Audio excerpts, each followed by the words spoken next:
the subject of diodes, there are three types that we will consider.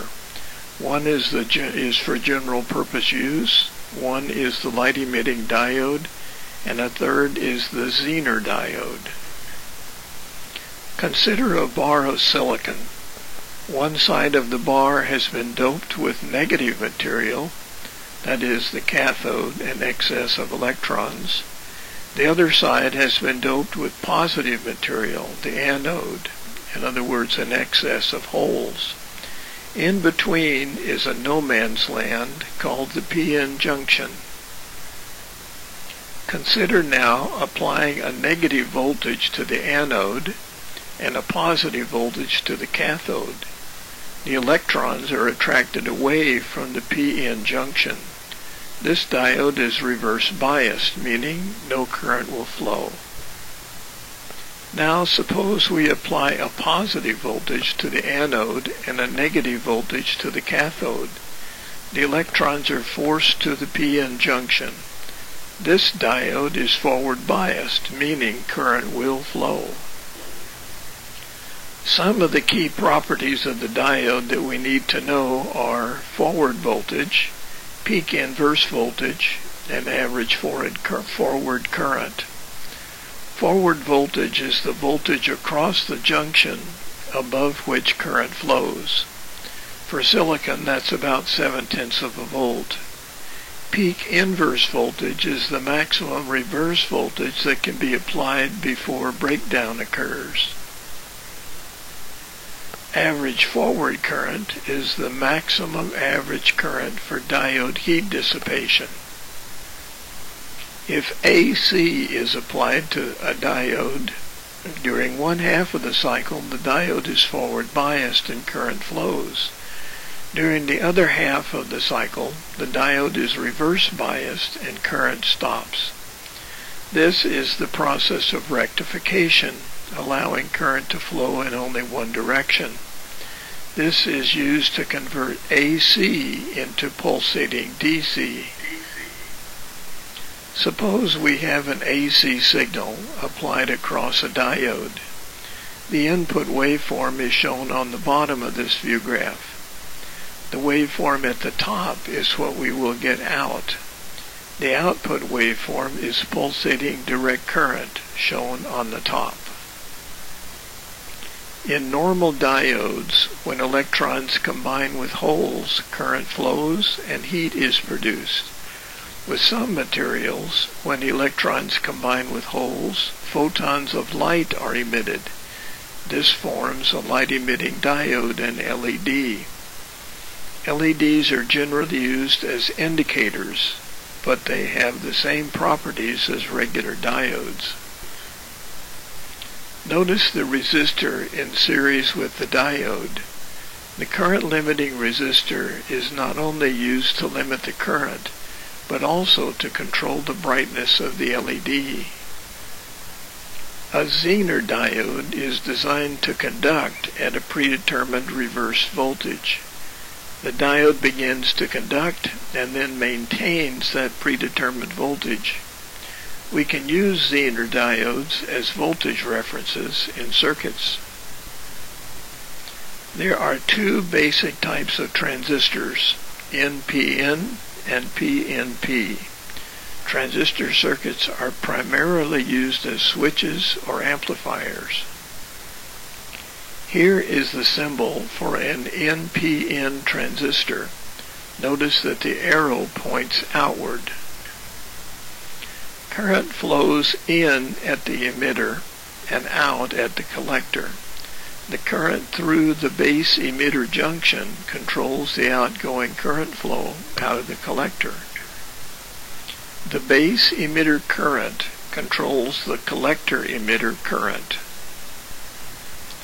There are two basic types of transistors depending on the arrangement of the material inside, the PNP and the NPN. An easy phrase to help remember the appropriate symbol is to look at the arrow. PNP pointing in proudly. NPN not pointing in. The only operational difference between the two is the source polarity.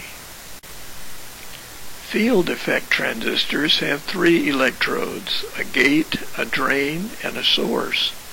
Voltage applied between the gate and the source controls the drain to source current. FETs have a very high input impedance. Their operation is very similar to vacuum tubes. This is the schematic diagram of a NAND gate. Notice the 3 NPN transistors and 1 diode. Here is the schematic of what is inside an LM358 analog operational amplifier. Note all the transistors. And now the vacuum tube. Here is the symbol of a diode vacuum tube. Note the heater, cathode, and anode. Here is a triode vacuum tube. A grid element has been added. In a triode, the flow of current through the tube is controlled by the voltage on the grid. The pentode and tetrode vacuum tubes have even more elements. Vacuum tubes are still used for high power, and they are resilient to static charge and damage from electromagnetic pulses. And now for some review questions. What is the peak inverse voltage rating of a rectifier?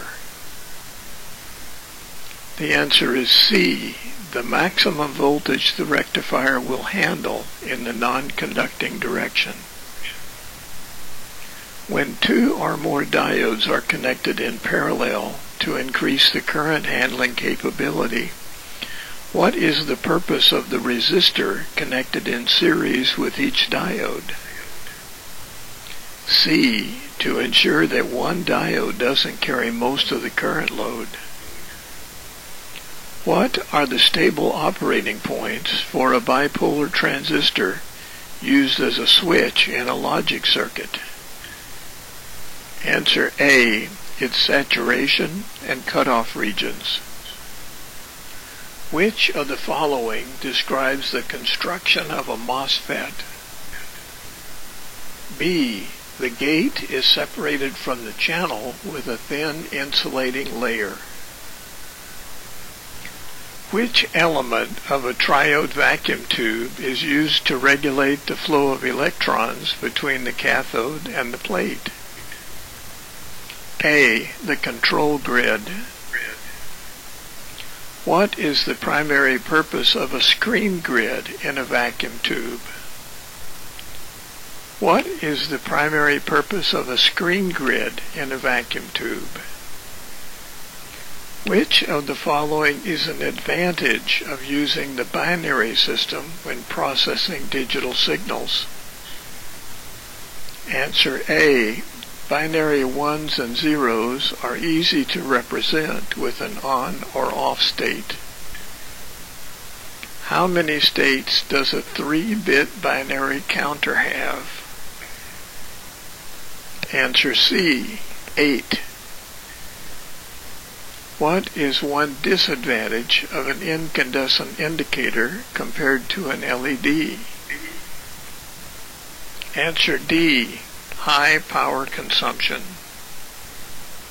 By way of review, please review sections 4.5, 4.6, and 4.7 and answer all the questions beginning with G4B, G4E, G6B, G6C, G7A, and G7B. By way of homework, please read Chapter 5. Please go over questions G4A, G4C, G4D, G4E, G7C, G8A, and G8B. And also please begin using the exam review CD that came with your manual.